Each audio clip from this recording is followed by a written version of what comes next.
In reactions carried out in plug flow reactors, where the reaction is highly exothermic, we have the potential for reactor runaway, which means as we move down the reactor, the temperature increases because the reaction is exothermic, and we will have heat transfer through the walls to cool the reactor.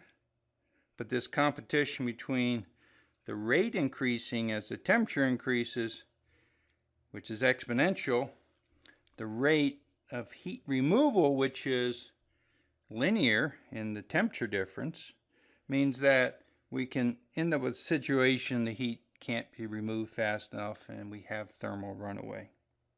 And so one of the things that we have to keep in mind, because of how sensitive reactors are to the conditions, this inlet temperature, if it's changed slightly, could actually cause a large change in reactor conditions. And we'll demonstrate that in a few seconds with a simulation.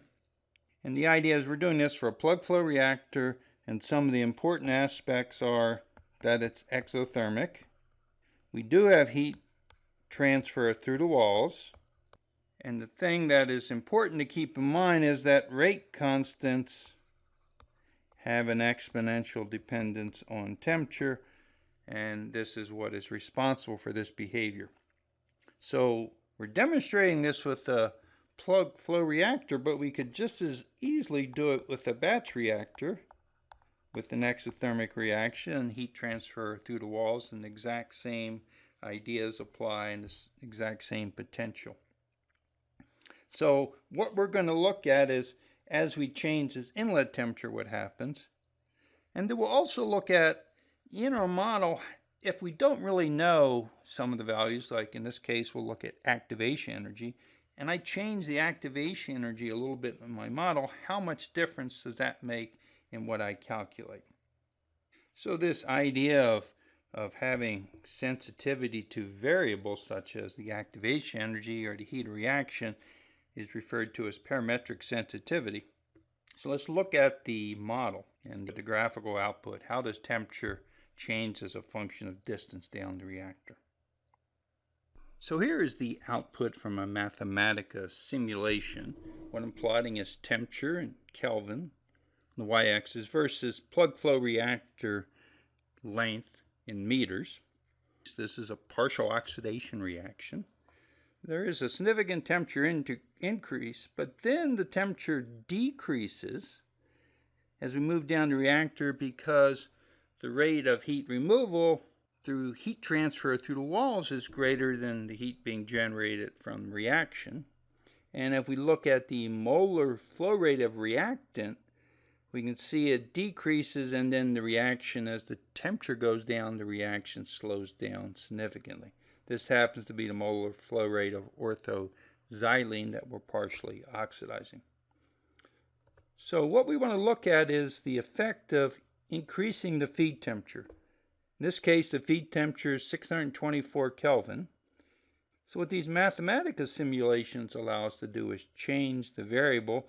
The feed temperature, I'm going to increase it 1 degree at a time. Right now, for this feed temperature, 624, the reactor temperature is about 685 Kelvin, the maximum temperature. And it goes up slightly.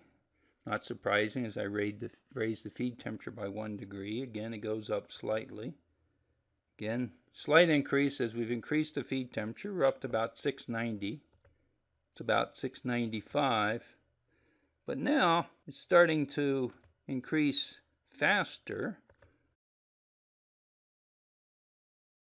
I went from let's go back, 634, where the temperature is about 730 as the maximum. And I raised the temperature by 1 degree, and now the maximum is about 790. And I raised it by another degree, and the temperature is about 880.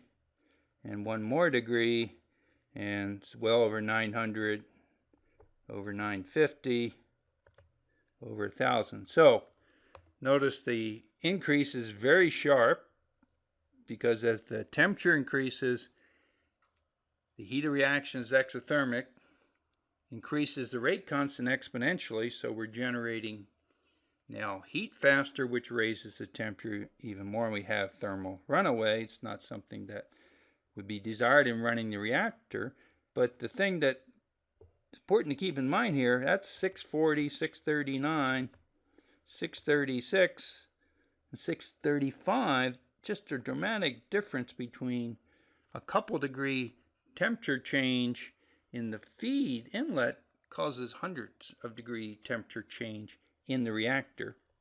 And this, of course, means that we would not want to run a reactor where it has this kind of sensitivity, because we can't control things that accurately always.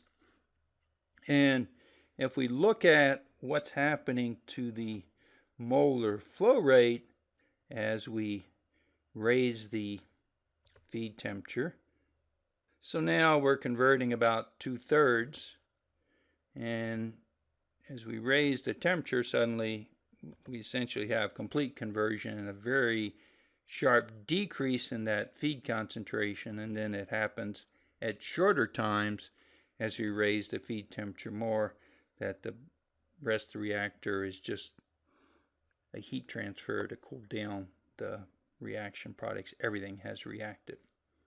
Well, the other thing I want to demonstrate, and let's go back to where we have only, this is the case where only some of it's reacting, temperature increase is not too dramatic.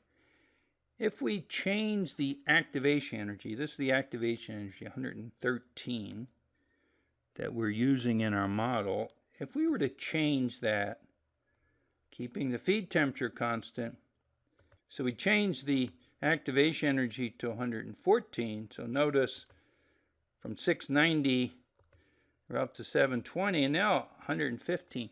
Just a 2 kilojoule per mole increase in the activation energy is thermal runaway, which says our model, since we don't know activation energies that accurately, when we do a model like this, we need to keep that in mind, and we should look at what happens when we change some of these important variables for which the model is so sensitive, because we could use, for example, 111 in our model and think that's good, and we predict this is the behavior, but in reality, this is the behavior.